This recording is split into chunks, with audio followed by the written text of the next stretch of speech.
Welcome. My name is Sarah, and this is the story of how I reclaimed my life, my dignity, and in the most surprising twist, my marriage, after years of silent endurance. If you enjoy stories where quiet strength overcomes manipulation and where emotional growth leads to a second chance, I think you'll find this one satisfying. When I first met David more than a decade ago, I thought I had found my perfect match. He was kind, loyal, funny, a good listener, and above all, a loving son. He spoke often of his mother, Margaret, a strong and determined woman who had raised him, and his sister on her own after his father's early death. To me, this seemed admirable. I respected her resilience. At first, I was eager to become part of their close-knit family. My own parents lived far away, and I hoped that Margaret and I could form a bond. And in those early months, it seemed possible. She was polite, even warm during family dinners. She gave me recipes, advice, little tokens of approval. I thought we were building something, but after we got married, the tone began to shift.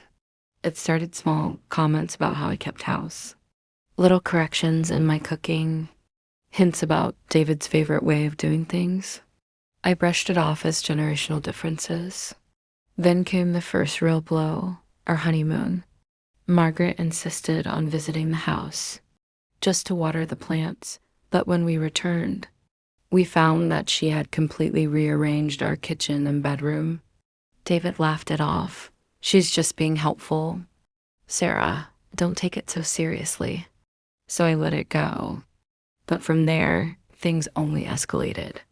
Every Sunday, uninvited, Margaret would arrive, sometimes for lunch, sometimes unannounced with shopping bags, settling in for hours.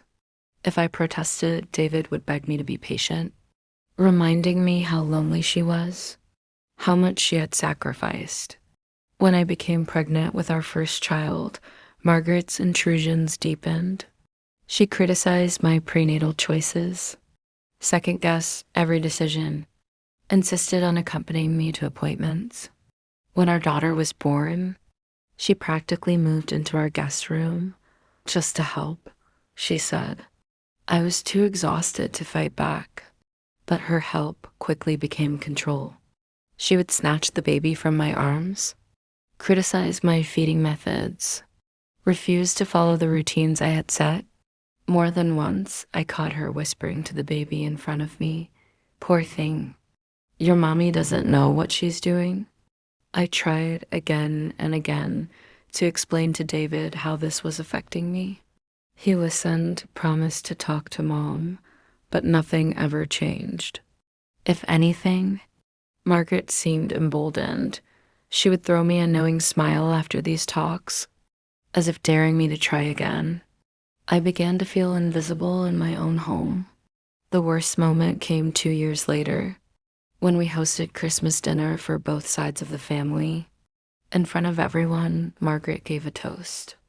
To my son for being so patient, and to my sweet grandbaby, and of course, to Sarah, who tries her best. A few relatives exchanged awkward glances, but no one spoke. I swallowed the humiliation in silence. It was that night I realized something. This wasn't going to change. Not unless I changed. I still loved David, but I could no longer sacrifice my happiness, my self-respect, or my children's well-being for the sake of peace. Quietly, without fanfare, I began preparing. I opened a small savings account from my freelance design work. I kept an eye on affordable rental listings. I spoke with trusted friends and built a circle of support. I didn't want a divorce. I wanted dignity, agency. By our 10th anniversary, I had a plan in place. I wasn't hoping for drama. If anything, I still hoped David would eventually see the truth for himself. The anniversary party was David's idea, a big event, with friends, family, neighbors. I worked hard to make it beautiful. Candles, flowers, good food. I thought perhaps this could be a new start for us. Halfway through the evening, as guests toasted and laughed, David clinked his glass for attention. Smiling, arm around my shoulder, he said, "Thank you all for coming tonight. And we have some exciting news to share. My mom will be moving in with us permanently. We're turning the downstairs den into her suite.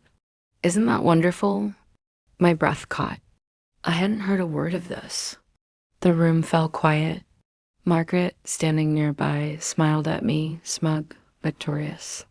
I realized this wasn't just a surprise, it was a power play. The final move in a game I had refused to play. But I was ready. Without anger, without raising my voice, I stood beside David and calmly said, "Since we're sharing news, I have some too. I won't be living here anymore. I've already found a new place for myself and the kids. The moving truck arrives tomorrow." The silence was deafening. Margaret's face drained of color. David looked as if I had struck him. I didn't argue. I didn't explain. I simply excused myself, kissed my children goodnight, and began quietly packing essentials. The next morning, with the mover's help, I left. Not in anger, but in peace. David called, texted, begged me to talk. For days I didn't answer. I needed space. I needed him to truly feel what had happened. Finally, after a week, I agreed to meet at a neutral place without Margaret. For the first time in years, David truly listened.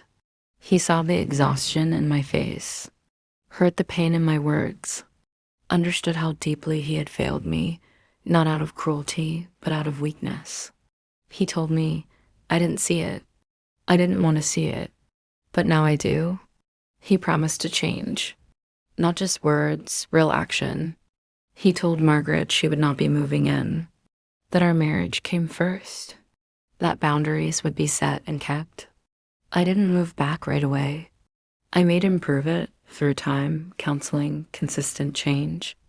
And slowly, to my surprise, he did. Today, years later, our marriage is stronger, healthier. Margaret visits occasionally, but by invitation and never unannounced.